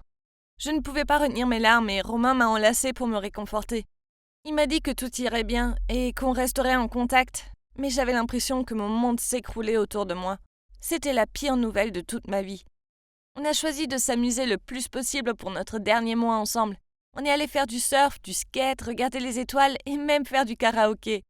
J'aurais voulu que le mois ne se termine jamais, mais c'était inévitable. Durant notre dernière nuit ensemble, on a fait une nuit blanche ensemble en attendant que le soleil se lève. Quand ce fut le moment de se dire au revoir, il m'a donné une photo encadrée de nous deux, en disant que je pourrais la regarder quand je serais triste, en me souvenant des moments heureux. J'avais envie de lui avouer mes sentiments, mais je ne pouvais pas. Donc il est parti. J'étais si malheureuse que j'ai couru à l'étage pour me cacher sous ma couette et pleurer. Plus tard dans la soirée, comme d'habitude, j'allais écrire dans mon journal, mais je ne le trouvais pas. J'ai crié sur ma mère en l'accusant, mais elle m'a dit que j'avais dû le mettre ailleurs. Maintenant, je n'avais plus Romain et plus de journal. Ma vie était nulle. La fin de l'été arriva rapidement et il était temps d'aller au lycée. Même si j'avais mes amis, la vie n'était pas pareille sans Romain. Mais la vie continue, donc j'ai fini par oublier Romain. Mes amis m'ont dit que ce mec, Lucas, avait un coup de cœur pour moi depuis toujours, et que je devrais peut-être lui laisser une chance. Eh bien, on a vite commencé à se fréquenter, et même s'il n'y avait pas de connexion spéciale comme avec Romain, c'était quand même sympa, et ça me faisait penser à autre chose. 7 ans plus tard, j'étais toujours avec Lucas. La relation n'était pas géniale, mais j'avais le boulot de mes rêves et je vivais dans le loft de mes rêves, donc je n'étais pas trop à plaindre. En plus, Romain était sorti de mon esprit. Je me suis dit qu'il était temps de travailler sur ma relation avec Lucas. Alors un soir, je lui ai dit que je travaillais tard et je nous ai réservé un séjour surprise à Paris. Quand je suis rentrée, j'étais impatiente de le dire à Lucas. Alors j'ai couru dans la chambre et à ma grande horreur, je l'ai trouvé allongé sur notre lit en train d'embrasser une autre fille. Au début, ils ne m'ont même pas vue, alors j'ai crié. « Qu'est-ce que tu fais ?» Au moins j'ai attiré leur attention, puis la fille est partie en courant.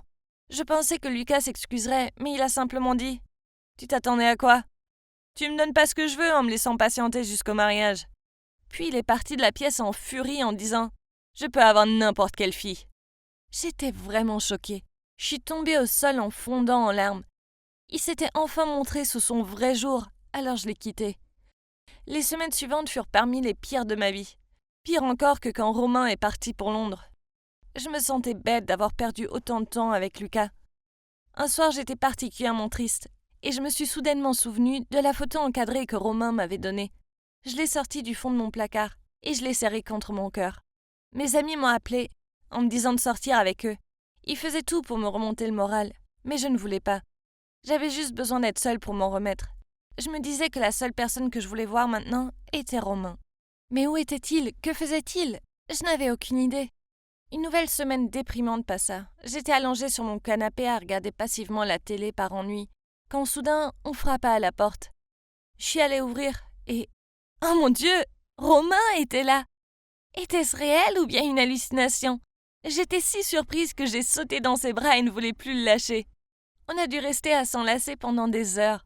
Puis Romain s'est exclamé « J'ai quelque chose à toi ».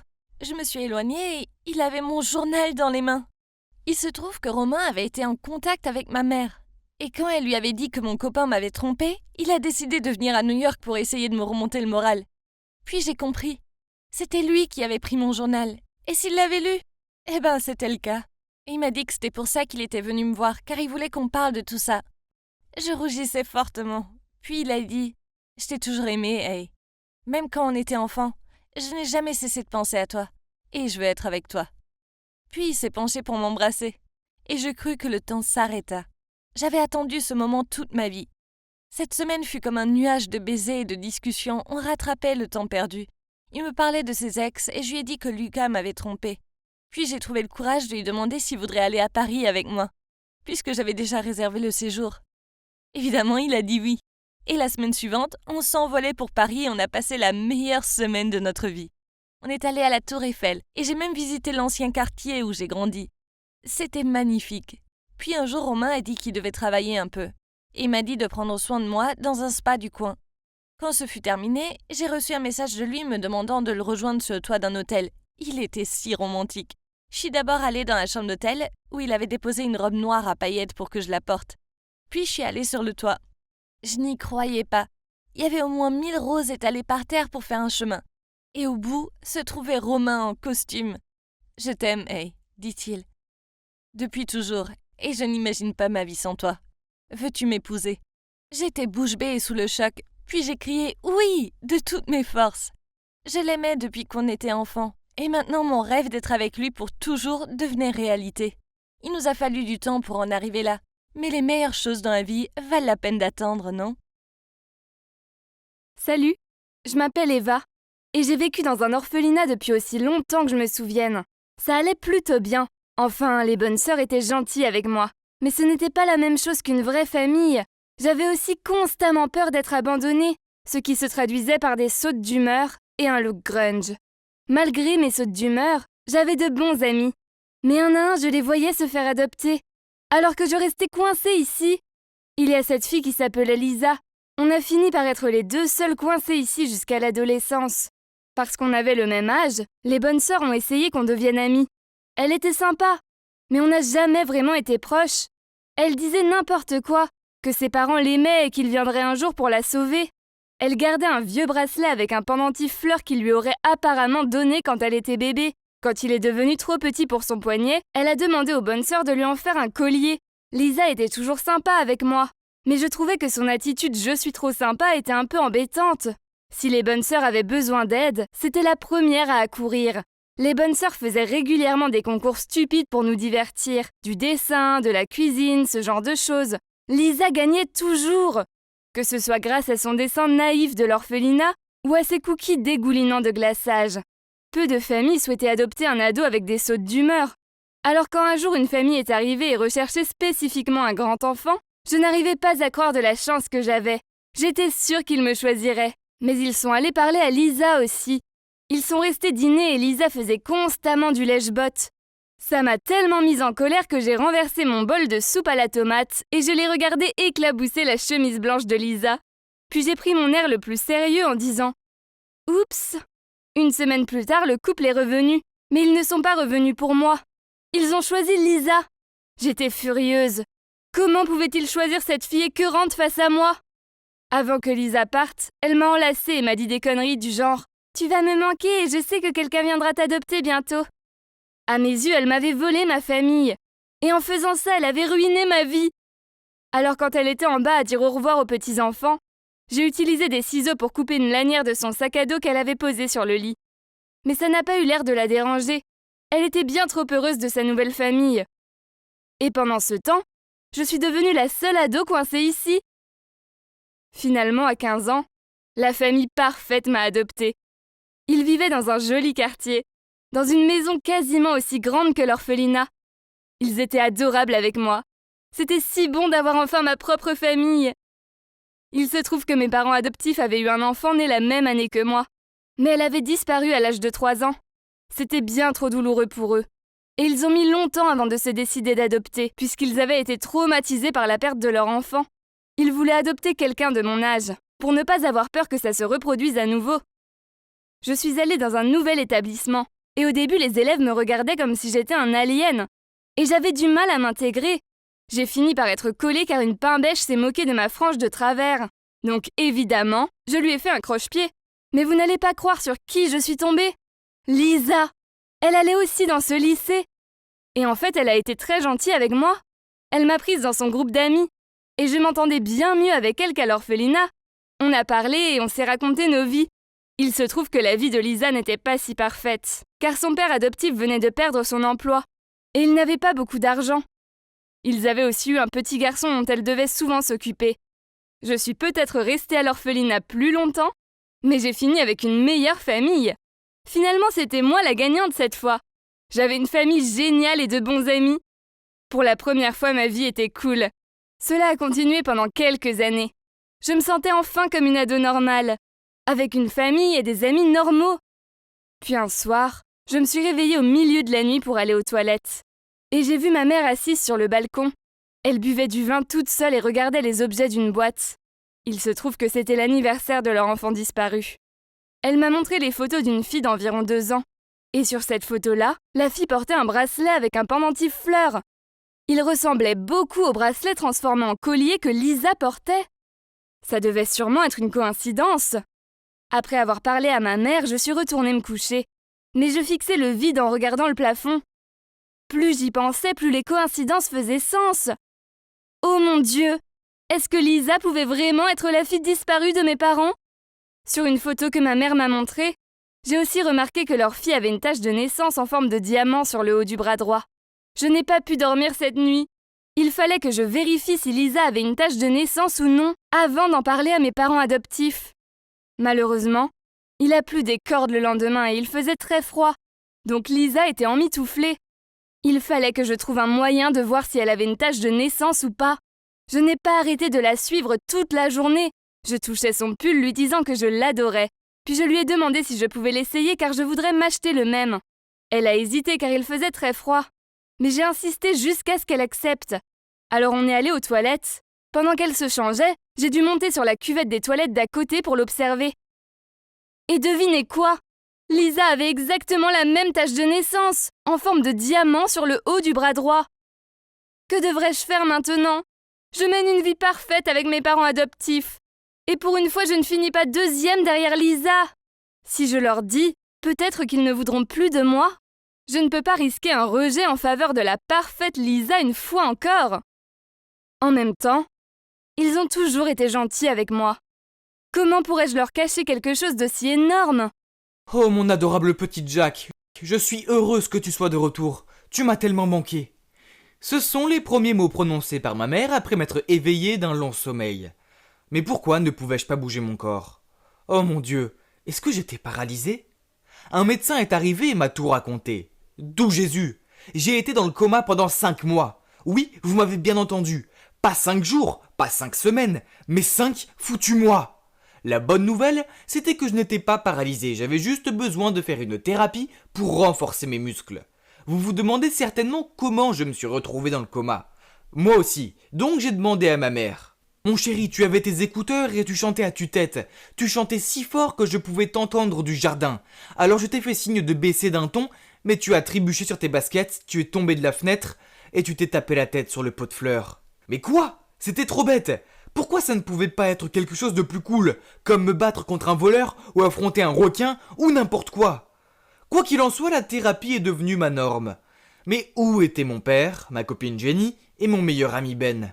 Aucun d'eux ne m'a rendu visite, même pas une seule fois, et ils ignoraient mes messages et mes appels. J'ai demandé à ma mère ce qu'il en était, et elle m'a répondu que mon père était en voyage d'affaires, que Ben avait déménagé, et que j'avais rompu avec Jenny avant de tomber dans le coma. Hein? On avait rompu? C'est pas possible! Je ne me souvenais pas d'avoir rompu. En fait, la dernière chose dont je me souvenais était de lui avoir envoyé un sticker ringard d'un chat en lui disant qu'elle était miaougnonne. Oh là là, ça craignait! Finalement, j'ai pu sortir de l'hôpital. Mon premier arrêt a été chez Jenny. J'ai frappé à la porte et elle a fini par sortir la tête. Jack? Tu es réveillé? Oui, exactement, je suis réveillé. Je lui ai demandé pourquoi nous avions rompu et elle m'a dit que ce n'était pas le cas. La seule façon qui l'avait poussée à ne pas répondre à mes appels était qu'elle croyait que c'était une blague. Puis elle m'a dit de rentrer chez moi parce qu'elle était occupée à l'instant et elle m'a fermé la porte au nez. Bizarre. Mais au moins, on n'avait pas rompu. Peut-être qu'elle était nerveuse. Oh, et elle voulait se coiffer et se maquiller pour être jolie devant moi. Ouais, ça devait être ça. Tout s'éclairait maintenant. Les filles étaient vraiment bizarres parfois. Bon, je devais aller au lycée le jour suivant, mais je savais qu'il fallait que je me reconnecte avec le monde d'abord. Donc j'ai fait quelques recherches sur internet. Et quoi? Donnez-moi des mouchoirs, je vais pleurer. Ma série préférée Supernatural était terminée. Pour de vrai cette fois-ci. Oh mon Dieu! Après 15 ans, comment avait-il pu faire ça? Oh waouh, il y avait autre chose. Trump n'était plus président. Et c'est quoi toutes ces danses sur TikTok? Tout ça, ça me donnait mal à la tête. Alors je suis allé me coucher. Le lendemain matin, à l'école, tout le monde s'est précipité sur moi pour me serrer dans ses bras ou me taper dans la main. Quand je suis rentré en classe, enfin, tout le monde à l'exception de Ben. Purée, tu parles d'un ami? Mais attends, il n'était pas censé avoir déménagé? Avec mes charmes, ma bonne mine, mes talents sportifs et les plus belles meufs de l'école, j'étais un mec super populaire. Pas étonnant que tout le monde semblait ravi de me revoir. C'était cool d'être de retour. Mais quand mon prof est arrivé, il m'a regardé de travers et m'a dit que je n'étais pas dans la bonne classe. On m'avait renvoyé en première parce que j'avais raté trop de cours. Mais quoi? Je ne pouvais pas passer mon diplôme avec mes camarades? Mais quelle poisse! Je me suis assis avec les premiers et oh purée, on aurait dit Dwayne Johnson. The Rock, assis dans une classe de maternelle. Ils avaient tous l'air de gamins à côté de moi. Je n'avais jamais été aussi soulagé d'aller manger de toute ma vie. Je me suis dépêché de me rendre à la cantine et j'ai vu Jenny. Alors je l'ai enlacée dans le dos. Et pourquoi avait-elle un ballon sous son t-shirt? J'étais sous le choc quand j'ai vu son ventre. Ouais, ma copine était enceinte. Elle a éclaté en sanglots et a commencé à s'excuser. La pièce s'est mise à tourner et avant que je comprenne, je m'étais évanoui. Je me suis réveillé à l'hôpital. Encore. Cet endroit me rendait sérieusement malade. Le médecin a dit que je devrais y aller doucement, éviter à tout prix d'être stressé. Ah ouais, je venais d'apprendre que ma copine était enceinte après être sortie d'un foutu coma. Dites-moi comment je suis supposé ne pas être stressé. Après ça, maman m'a ramené à la maison. Papa était là. C'était si bon de le revoir. Je l'ai serré dans mes bras, mais il m'a regardé d'un air bizarre et m'a dit qu'il était là que pour prendre quelques affaires. Mais où allait-il à présent? Et c'est là que mes parents m'ont raconté la nouvelle choquante. Ils avaient divorcé. Quoi? Je veux dire, je sais qu'ils se disputaient parfois, mais c'était absurde. Quelque chose avait dû se passer pendant que j'étais dans le coma. Et c'était quoi le truc avec mon père? Il me regardait à peine. C'était bizarre, j'avais l'impression de m'être réveillé dans un univers parallèle. J'ignorais à quel point ça allait devenir carrément insensé. Le lendemain à l'école, j'ai vu la voiture de Ben s'arrêter devant l'entrée. Puis il a ouvert la porte côté passager et a aidé Jenny à descendre. Oh non, pas ça! Maintenant tout devenait clair. Je me suis précipité sur eux et j'ai décoché un coup de poing Mortal Kombat dans le nez de Ben. Bon sang, que ça faisait du bien. Mais ça nous a valu à tous deux une retenue. J'ai dû rester assis dans une salle avec cet enfoiré pendant 1 heure entière. Je n'ai pas pu me retenir plus longtemps. Il fallait que je le confronte. Il a juste haussé les épaules et a répondu « On pensait que tu n'allais jamais te réveiller. Jenny était dévastée, donc j'ai pris soin d'elle pour toi. » Il était sérieux. Il avait pris soin d'elle en la mettant en cloque. Super boulot, mon pote. Il n'y avait aucune chance que je lui reparle un jour et j'allais le jeter de l'équipe de basket. Ah oui, j'ai oublié de mentionner que j'étais le capitaine. Le jour suivant, j'ai débarqué en plein entraînement et crié « Yo, votre capitaine est de retour et nous allons mener cette équipe à la victoire !» Je m'étais attendu à des cris enthousiastes, mais non. Ils sont tous restés silencieux, les yeux fixés sur leurs pieds. Puis l'entraîneur est arrivé et m'a dit que j'étais exclu de l'équipe pendant au moins 6 mois. Ordre du médecin. Et devinez qui était le nouveau capitaine de l'équipe. Ouais, personne d'autre que mon super amigo Ben. Si je comprends bien, j'étais dans le coma. Donc mon meilleur pote Ben ici présent a non seulement piqué ma copine, mais aussi ma position en tant que capitaine. Waouh, qu'on me remette dans le coma s'il vous plaît, parce que cette vie craint. Pas étonnant que ma mère m'ait dit qu'il avait déménagé. J'aurais aimé qu'il le fasse. J'étais furax et j'avais besoin de parler à quelqu'un. Alors je suis allé chez mon père. J'allais frapper quand j'ai entendu des voix à l'intérieur entre mon père et une femme. Je me suis faufilé à la fenêtre et j'ai commencé à filmer avec mon portable. Mais attendez, ce n'était pas une meuf quelconque, c'était Jenny. On ne peut pas cacher cela à Jack pour toujours. Il ne découvrira jamais, à moins que tu ne lui racontes. Alors continue à jouer le jeu.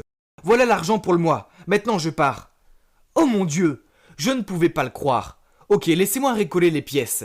Mon père avait une liaison avec Jenny et le bébé était le sien. Ma mère l'avait découvert et avait divorcé, puis m'avait menti pour me protéger. Mais papa ne voulait pas le bébé, alors Jenny avait fait croire à Ben que le bébé était le sien. À présent, tout prenait un sens. Heureusement, j'avais la séquence de sa traîtrise. Il était temps de le menacer avec. Après tout, étant un élu local, la dernière chose qu'il voudrait serait que ce soit révélé au grand jour. J'ai trafiqué un faux email auquel j'ai joint la vidéo. Je connais ton sale petit secret et je vais te faire payer. Il a tout de suite répondu qu'il était prêt à payer 10 000 € pour la vidéo. Alors je lui ai donné un rendez-vous dans le parc à minuit. J'ai aussi envoyé la vidéo à Jenny et lui ai dit de venir dans le parc à moins qu'elle ait envie que ça fasse le buzz. J'y suis allé plus tôt et les ai attendus 2 heures après m'être caché dans un buisson. Ils ont eu l'air surpris de se voir, mais rien ne les avait préparés à me voir surgir du buisson. Oui, une crampe en criant « Voyons voir ce que nous avons là. Mon très cher père et mon adorable petit ami ayant un bébé ensemble. » J'ai pris mon portable tout en poursuivant. « Comment as-tu pu me faire ça à moi et à maman ? Je crois qu'il serait juste que le monde sache ce dont tu es capable. » Mon père m'a supplié d'arrêter, mais j'étais furieux. Si furieux que j'allais le publier quand Jenny a soudain hurlé « Ne pouvez-vous lui dire la vérité maintenant ? » Oh Seigneur, quoi encore ? Mon père soupira et commença à tout m'avouer. Accrochez-vous, c'est plus dramatique qu'une telenovela. Mes parents n'avaient pas divorcé à cause de Jenny. Cela faisait un moment que ça n'allait plus entre eux, mais ils restaient ensemble pour moi. Alors comme je n'étais plus dans les parages, ils ont décidé de se séparer pour de bon. Mon père n'avait pas de liaison. Le bébé n'était pas le sien, ni celui de Ben d'ailleurs. C'était le mien. Il savait que ce n'était pas bon pour la carrière de son fils si celui-ci devenait papa à un jeune âge. Alors il avait acheté Jenny pour faire croire à Ben que c'était son bébé. Oh mon Dieu, j'étais entouré de tarés. C'était trop pour moi. Alors je suis parti en courant, je me suis enfermé dans ma chambre pour essayer de faire le lien. Être dans le coma, ce n'était pas cool. Mais le pire, c'est que tous les gens à qui je tenais m'ont trahi ou m'ont menti. Le lendemain, Jenny est passée chez moi pour me demander si on pouvait se remettre ensemble. Bien sûr, j'ai accepté. Ah, je rigole, ma réponse a été « jamais de la vie ». Je veux dire, allez, faisons les comptes. Elle m'avait d'abord laissé tomber pour de l'argent et après elle avait eu une liaison avec mon meilleur ami. C'était fini pour de bon. Mais je continuerai à l'aider et je serai toujours là pour notre enfant. Ben a essayé de me parler à plusieurs reprises, mais je ne veux rien savoir de lui. Il rêve s'il croit que je veux redevenir pote avec ce menteur. Je suis toujours fâché que maman m'ait menti, mais je crois que je la comprends. Elle l'a fait avec les meilleures intentions. Après tout, elle voulait juste me protéger. Et puis, c'est la seule à être restée à mes côtés quand tout allait mal. Quant à mon père, il va me falloir beaucoup de temps pour lui pardonner vraiment. Mais j'essaye. Il a peut-être fait des choses assez horribles, mais c'est quand même mon père. Voilà, c'est à peu près ça, c'est fou, non ? Le coma m'a tout pris, mais ça m'a aussi permis de voir le vrai visage de mes proches. Maintenant, j'ai décidé de suivre 2 règles. 1. Faire super attention à qui j'accorde ma confiance. Et 2. Ne jamais plus chanter près d'une fenêtre ouverte. Yes ! Coup de tête, va pleurer chez ta maman. Vous vous demandez probablement qui est ce pro du jeu vidéo. Eh bien, c'est moi. Oui, il est 3h du matin et j'ai joué pendant 9 heures d'affilée. Mais le temps passe si vite quand je joue. Au fait, je m'appelle Axel et je vis avec ma femme Théa et notre petite fille Yasmine.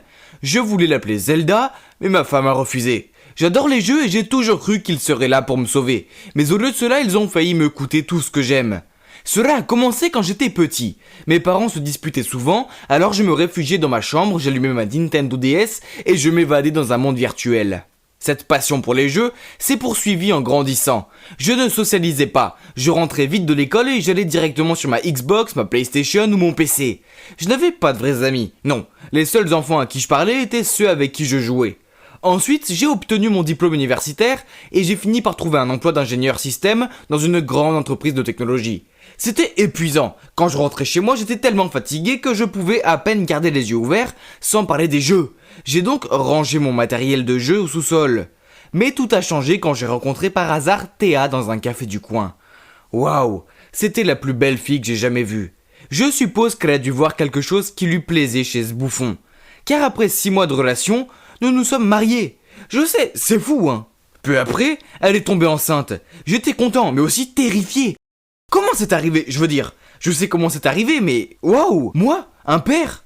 Puis, quand Yasmine est née, ma vie a été complètement chamboulée. Vous voyez, les bébés causent beaucoup de stress. Saviez-vous que le moyen le plus rapide d'attirer l'attention d'un enfant est de s'asseoir et d'avoir l'air à l'aise? Parce qu'à chaque fois que je faisais ça, elle se mettait à pleurer. Le travail était nul et ma vie de famille l'était aussi. Il n'y avait pas d'échappatoire. J'avais l'impression que j'allais exploser. Alors je suis descendu au sous-sol et j'ai installé mon PC. J'ai commencé à jouer à World of Warcraft. C'était incroyable d'être un nouveau android. L'idée de jouer m'a permis de tenir le coup au travail, et quand je rentrais à la maison, je saluais à peine ma femme et ma fille, et me précipitais au sous-sol pour jouer. Théa n'était pas contente de cela. Elle apparaissait souvent avec Yasmine en pleurs en me demandant de la prendre, mais je me contentais de grogner un « je suis occupé » et de continuer mon jeu. Et c'était elle qui était à la maison toute la journée, pendant que je travaillais comme un fou. Tout ce qu'elle avait à faire, c'était de s'occuper du bébé et de garder la maison propre. C'est facile. Je lui ai dit ça, elle s'est mise en colère et m'a fait dormir sur le canapé. Super. Non, je veux dire vraiment super. Je pouvais jouer aux jeux vidéo toute la nuit, mais génial.